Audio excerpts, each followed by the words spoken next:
Fala galera, estamos aqui para mais um bate-papo OS. Estamos na Serra Gaúcha, em Nova Roma do Sul, no Ecoparque Se Aventura, com o Júlio. Júlio que é pai da Eloá, uma promessa do jiu-jitsu gaúcho. Júlio, muito obrigado aqui pela esse bate-papo. Obrigado pelo convite. Vamos trocar essa ideia agora. Vamos aí, hoje a gente vai falar sobre ser pai de atleta de alta performance e quais são os desafios e possibilidades que um pai de um atleta infantil que já está aí lutando internacionalmente em alta performance, quais são os desafios e as possibilidades que a gente encontra aí por esse caminho. Então, Júlio, qual é o maior desafio de ser pai de um atleta de jiu-jitsu? Não sei se tu encara como desafio, como obstáculo, como é que tu vê e quais são as maiores, assim, esses desafios, sendo que vocês têm uma rotina de treino, uma rotina de trabalho, como é que funciona isso no dia a dia de vocês? Então, acho que o maior desafio é conseguir conciliar e chegar num equilíbrio entre ser pai e ser alguém que faz parte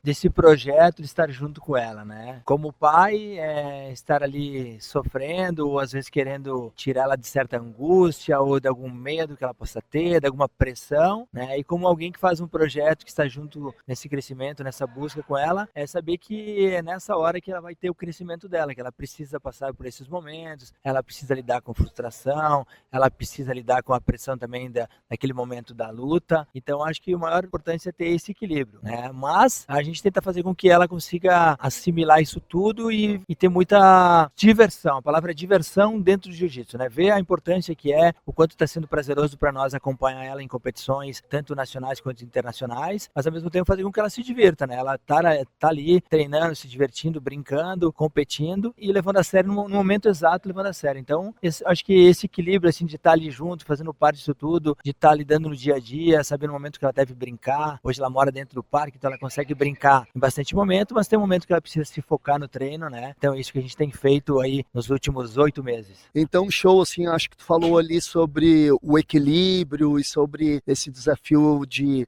separar, né, o pai do torcedor. Acho isso bem interessante, assim. Mas agora, olha só, falando nisso de separar e da frustração e de estar ali como um suporte, um apoio, como é que vocês trabalham o mental da Eloá, seja na derrota ou na vitória? Existe alguma história, algum momento que tu pode compartilhar que nossa aí que foi de aprendizado para vocês? A nossa família sempre foi muito competitiva, assim, né? A gente já vem com campeonatos de rafting muito antes da Eloá nascer, então a gente já foi muito da competição, desde o futebol, sempre foi muito competitivo. Então acho que tá no sangue a competição. A Eloá, desde pequenininha, já subia a parede de escalada querendo competir, e contra as coleguinhas dela, ela sempre na descida do carrinho, ela quer ganhar, então ela já acho que tá no DNA dela competição, né? Ela gosta muito disso, né? De competição. Então a gente tenta lidar isso tudo com ela, né? Como ela vai reagir, né? No momento que ela perder, no momento que ela tá. Então eu tenho demonstrado muito isso para ela, né? Em campeonatos eu faço questão de levar ela a assistir lutas de colegas, e quando acontece uma derrota, ver como se portou a colega dela, se ela realmente teve respeito com a adversária, tanto na derrota quanto na vitória, se ela aplaudiu a adversária, se ela não fez dancinha após uma luta, coisas que a gente vincula e acha que não é legal, né? A atleta que tá lutando contra ela também se preparou, tá num momento ali de, sei lá, de tristeza, né? Então a gente tenta trabalhar toda hora com ela e ela vem assimilando isso também. Então era uma coisa que é legal de Eloá, que sempre após cada luta ela venceu, ela não comemora, ela vai lá, ela abraça a coleguinha dela, ela percebe que a menina tá meio triste, vai até o final, leva quase até o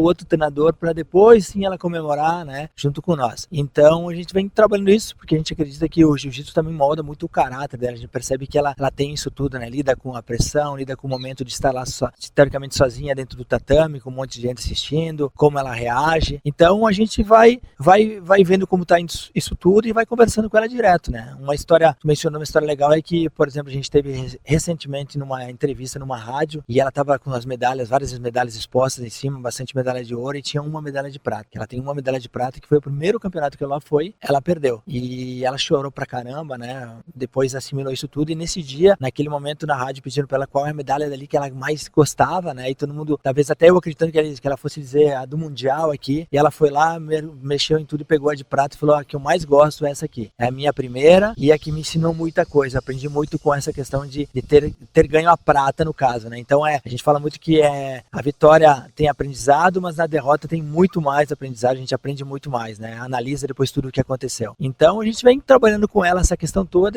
mas ela tá muito bem de cabeça, se diverte bastante, quando vai treinar com foco, com bastante ânimo. Então a gente tem que mesclar isso tudo, tem sido bem prazeroso para nós como família, até o envolvimento meu, da minha esposa, que não somos da área do jiu-jitsu, né? Quem começou toda essa parte do jiu-jitsu foi o Dindo dela, que levou ela a primeira vez para incentivar, que também é do jiu-jitsu, é faixa preta também, o Rafael.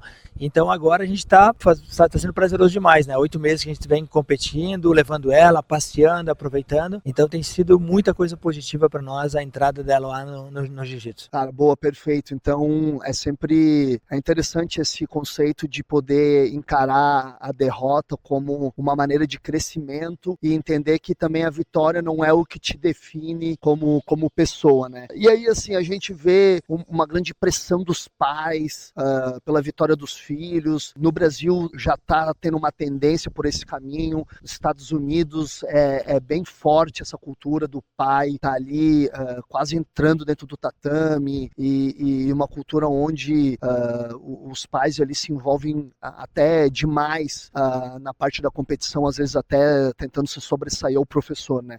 Qual é o conselho que tu daria para os pais que querem colocar o filho no jiu-jitsu ou talvez até aqueles que querem começar a introduzir devagar os filhos na competição? Até porque tu já deve ter tido várias experiências onde tu aprendeu e que tu começou a desenvolver a tua forma de pensar. Eu acho que essa é uma grande pergunta, né? Foi difícil até para mim assimilar no início isso tudo. Como eu repito que eu não era do jiu-jitsu, então na primeira competição que eu fui, por exemplo, nas primeiras 2 competições que eu fui, eu era aquele pai que estava grudado no tatame, gritando vai, onde que talvez era o momento de ela estar ouvindo o professor ou tá, né? E eu percebi que eu estava mais atrapalhando do que ajudando. Então uma coisa que eu aprendi e uma coisa que eu daria dica para os pais que não fazem parte do jiu-jitsu, que não é o professor, que tem muito aluno que o pai é o professor, daí, né, tá fora dessa questão, mas outros pais se mantém numa distância, deixa ela ouvir o professor, deixa ela trabalhar o que ela treinou, incentiva de ir lá longe, filma de ir lá longe, é difícil, mas a gente procura, né, hoje a gente fica mais distante, ela sabe onde a gente tá, ela abana pra nós, ela sabe onde a gente tá lá na arquibancada, e a gente fica lá torcendo por lá e mexendo o corpo junto com ela, né, ajudando no pensamento positivo, a gente vê ela se concentrando, orando. Então minha dica pros pais, a primeira coisa é não querer ajudar sendo que tu vai estar atrapalhando, né? Então é se manter um pouquinho mais distante. Que acontece isso muito, né? Porque eu acho que muito é por causa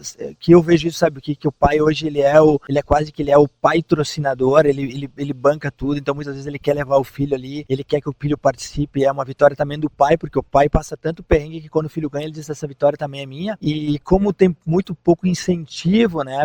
É muito difícil pro cara conseguir levar o filho para disputar vários campeonatos, então o pai tem que bancar do bolso muita coisa, né? Então acaba que na derrota ali o pai se envolve tanto, até na questão de logística e tudo, que ele acaba se passando um pouquinho sem perceber, né? Talvez se existisse um patrocínio, o pai ficava mais distante, dizendo, tem um patrocinador dela, o treinador dela, mas como o pai se envolve tanto, ele tá tão junto ali em camiseta, em rifa, em QR Code, venda de geladinho, venda de tudo coisa para conseguir ganhar fundo, que ele acaba se tornando quase um membro da comissão, que ele se vê no direito de ficar gritando e torcendo, né? E acaba, às vezes, na maioria das vezes, prejudicando, né? Então a minha dica é ficar mais distante, que é o que eu passei a fazer depois que eu vi alguns vídeos e conversei. Embora o professor não tenha dito, Júlio, tu tá atrapalhando, eu percebi que eu estava atrapalhando, acabei ficando mais distante para poder ajudar. E a gente vem trabalhando isso tudo, nós aprendendo com isso tudo, a atleta aprendendo, então só ganho, acho que só ganho nisso, né? Mesmo que haja derrota, estando lá distante, confortando na maneira certa, né? Então que a gente, repetindo,